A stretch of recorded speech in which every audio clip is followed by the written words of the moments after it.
Hello, everybody, and thank you for joining us for what is a new adventure in podcasting. This is a podcast called The Right Side. I am Shane, and I'm here with my co-host, Patrick. Hello. Hello, everyone.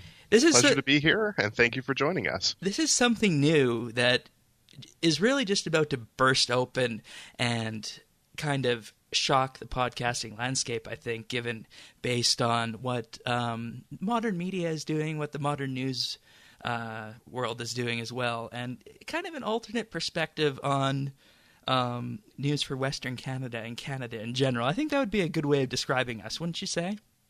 I would think so too. I think what we have to realize is that there are many different forms of media, and podcasting is just one of them. But I think that if we are able to, we should look at all types and see what people are writing or showing on TV or talking about on the radio, but more importantly, why they're doing that. Exactly. And that kind of comes into exactly what we're wanting to cut through and bring to the listener base weekly. This is entitled Episode 0, and because every show, whether it's your favorite TV show or your podcast, has a pilot episode, and this is our pilot episode to nail down the format and talk to you guys and explain to you guys what exactly the right side is going to be. So I think you said it exactly the way it should be said, in that basically what we're aiming to do is run a podcast called The Right Side that in essence seeks to cut through the sensationalism and bias that appears in most modern day media. And I think that is incredibly apparent today. Wouldn't you say so? I would definitely agree. I think whenever we have interactions as human beings, we always have a reason for doing something. Whether it's talking to a family member about what to have for dinner, clearly your goal is to decide what you want to have for dinner, right? There's a reason for that.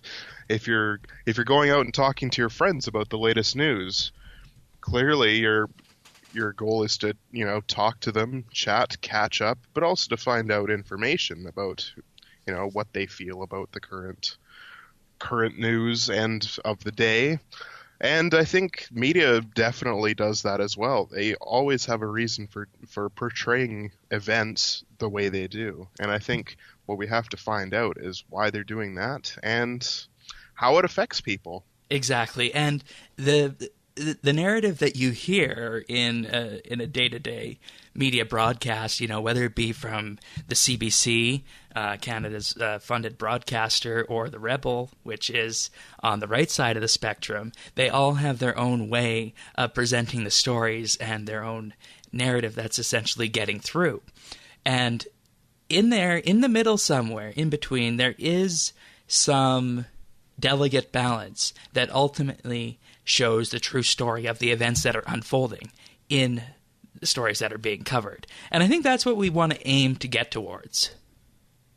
Yeah, I think our true goal is to cover what is the true side of that story.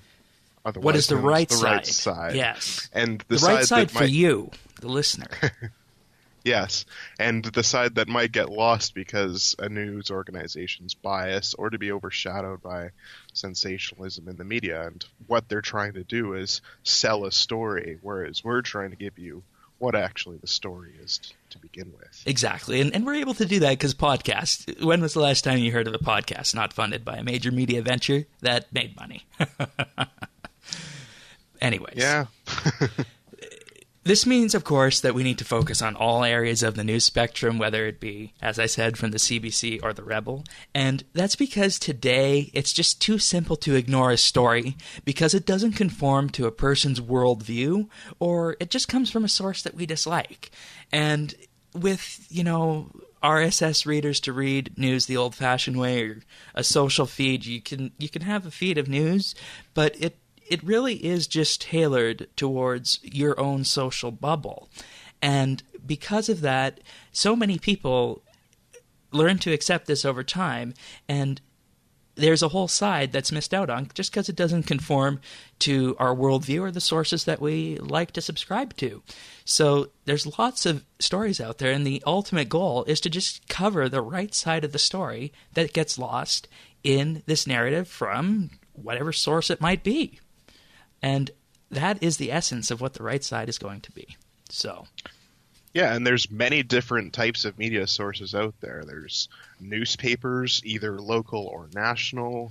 There's radio shows that talk on your everyday radio station in your city, or even on CBC radio nationally, or other types of radio. There's TV shows that cover different things, such as associates and other... what's the word I'm looking for? So-called experts that come on to talk to each other about different events, and that's your own bubble in itself, right? Exactly. And you always see on TV, it's always the same sorts of people that come on to talk about these things, and what they're not showing is all of the different types of people we have in not just our own city, but in Canada as a whole. I think it's fair to say that Canada is incredibly diverse, and it's part of what makes Canada Canada. And everyone has a different opinion on what's happening, and different news or different politics.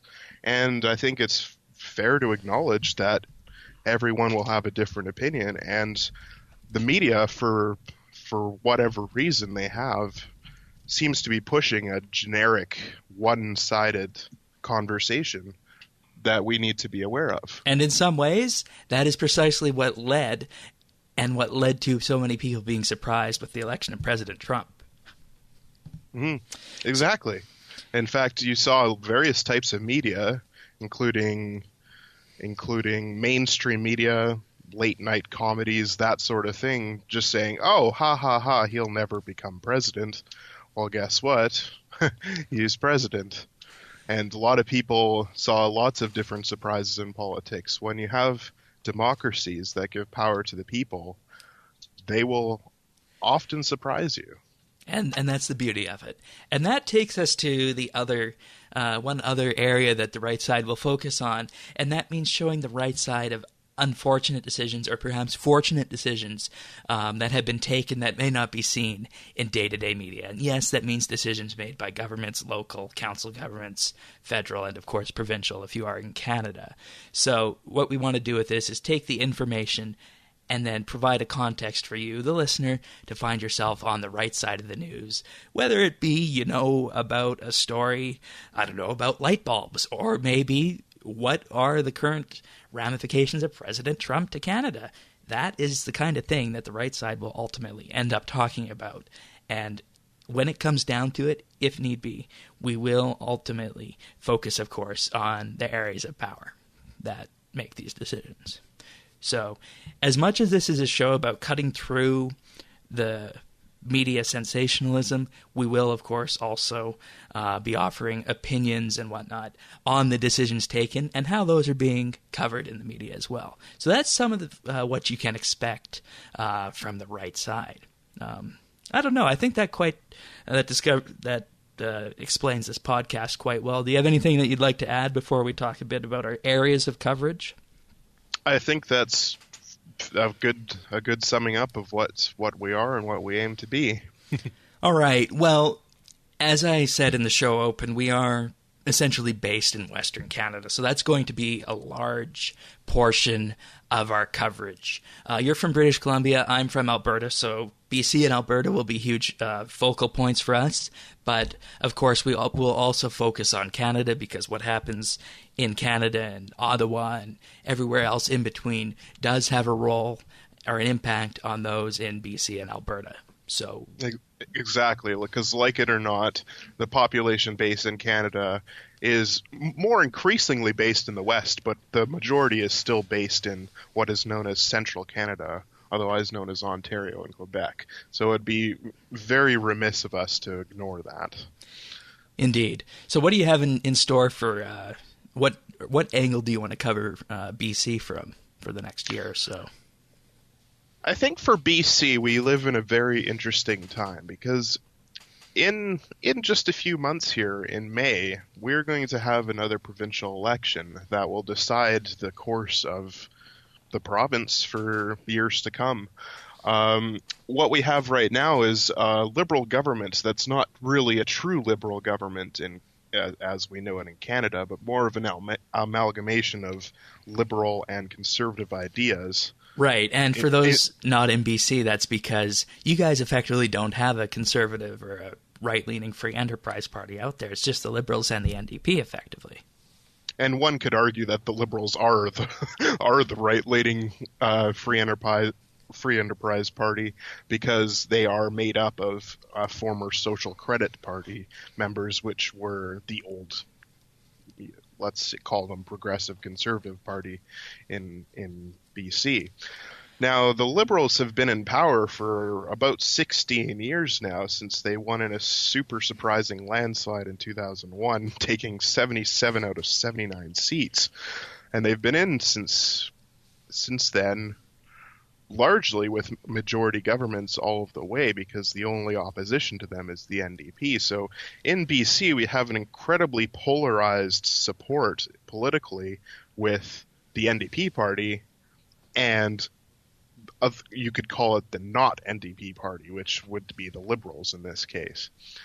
And with the resurgence of the Greens and the uptick in support for the BC Conservative Party, which is actually not doing very well, but still polls around 7%, we are going to see whether Premier Christy Clark can hold this amalgamation of conservative and liberal ideals together, or if it's going to be the end of an era. And I think what our focus is going to be is different media coverage on the economy, because the economy is always the most important thing. This includes things like oil pipelines, like the recent approval of Trans Mountain, resources like the forestry and natural gas industries, as well as fishing and farming that play a not insignificant role in BC's economy. But also things like technology and the effect that the urban-rural divide can happen in the economy and in politics. And I think that something that we need to realize in BC for sure is that there is a very polarized leftist and right media coverage of different news stories. And that makes it difficult to cut through the nonsense and find out what the true story is there. Exactly. And that's what you're going to be doing. Mm-hmm. And that's what we aim to do completely, is to be able to find out why things are happening, why governments are making the decisions they are, and why people seem to be so upset about certain things. Yeah, people do get upset very often. All right. Well, if it's all right, I'm going to talk a bit about Alberta right now. I know that's a sore point for many people who are living here. As you guys know, Alberta currently faces a very struggling economy plagued, through low energy prices and an investment climate that just is not great due to actions taken by this government and a little bit by the previous government as well. And it just really hasn't lent itself to a great economic recovery and getting the economy going again the way it should. And that is something that is missing in the modern media coverage of what's going on in Alberta here. It's always a question about what is happening and what is being done by the government, but it never comes back to the economy and how signals for investment ultimately drive up confidence, and that drives an economy. And if you don't have confidence, you don't have investment, you don't have growth in the economy, and people at the end of the day will suffer. So with that, much of our Alberta-based coverage in the coming months will focus on news that deals directly with the economic climate, and in general, the specific effort will be taken to highlight news that either brilliantly explains the current predicament that we're in or woefully falls short.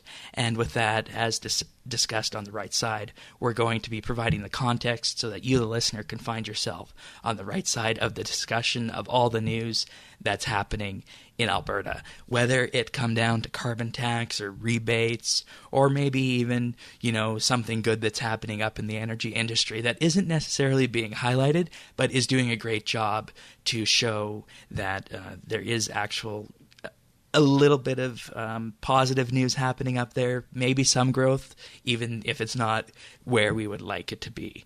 So it's going to be, from my perspective on Alberta, a pure economic focus over the next while, and focusing in on how decisions are being made, either correctly or incorrectly, that is driving the decisions to not necessarily provide the best climate for investment and therefore growth in the economy. And I think that that's what it ultimately comes down to with discussing the right side in general, and that is that we can have a right side of a story that's there somewhere, but if it's not being covered, people won't know, they won't seize on it, and they won't take advantage of it and further enhance themselves, I think. And that brings us back to the core essence of what we want to do with this podcast.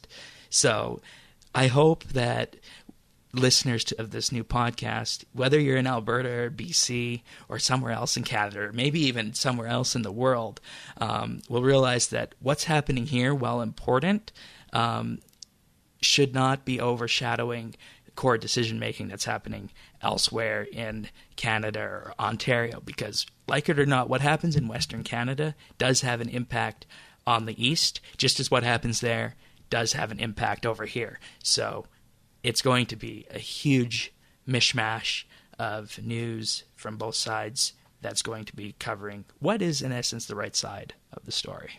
So yeah, exactly. And with the current government we have right now, in either provincial governments or in the federal government, I don't think we can trust solely one source, such as the CBC, or even others like the Globe and Mail or local newspapers, in the sense that a lot of media outlets are owned by one particular group, and they will have a certain interest that they will push to all sorts of media outlets in the country. So I think what we have to realize is that we need a diverse opinion of what's given to us in the media, and things like the CBC that are receiving subsidies from the government. Numerous journalists have publicly displayed their pleasure for our current government.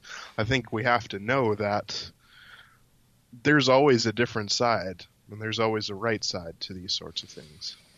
Indeed. And, just as we do with Alberta and BC, you can expect us to provide the context and information necessary to get to the right side of the story out of news coming from Ottawa. And ultimately, if this venture is successful, we would love to take this to the other provinces and maybe even the U.S. with U.S. correspondents and U.S. hosts and whatnot. So, as you can see, this is not just based in our provinces, it's Canada, and eventually, hopefully, the entire North American continent, and maybe the world. So that is exactly what we want to do at the right side, and I hope that as listeners of this podcast, you guys will be with us for this journey and find what we're offering useful to you. So, with that being said, should we cover our first right news rundown for this week? Sounds good, and I think we should get the elephant out of the room, literally in the form of the party animal. The elephant in the room is the Trump inauguration, which happened yesterday. That's right. Friday, January 20th, 12 p.m. Eastern, Donald Trump becomes president of the United States, number 45. Perhaps one of the most unexpected victories in U.S. presidential politics. Did you expect that he was going to win?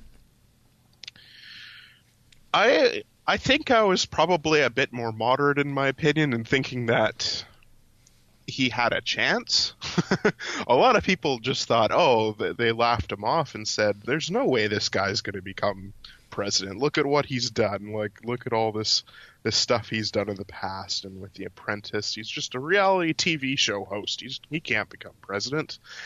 And yet here we are, 2017, and we have Trump is the president. So I think one of the few people that I talked to that really knew he was going to become president when it was announced that he was running is probably you, to be honest. Yeah, when did I predict that? I think I probably predicted it in October or November of 2015.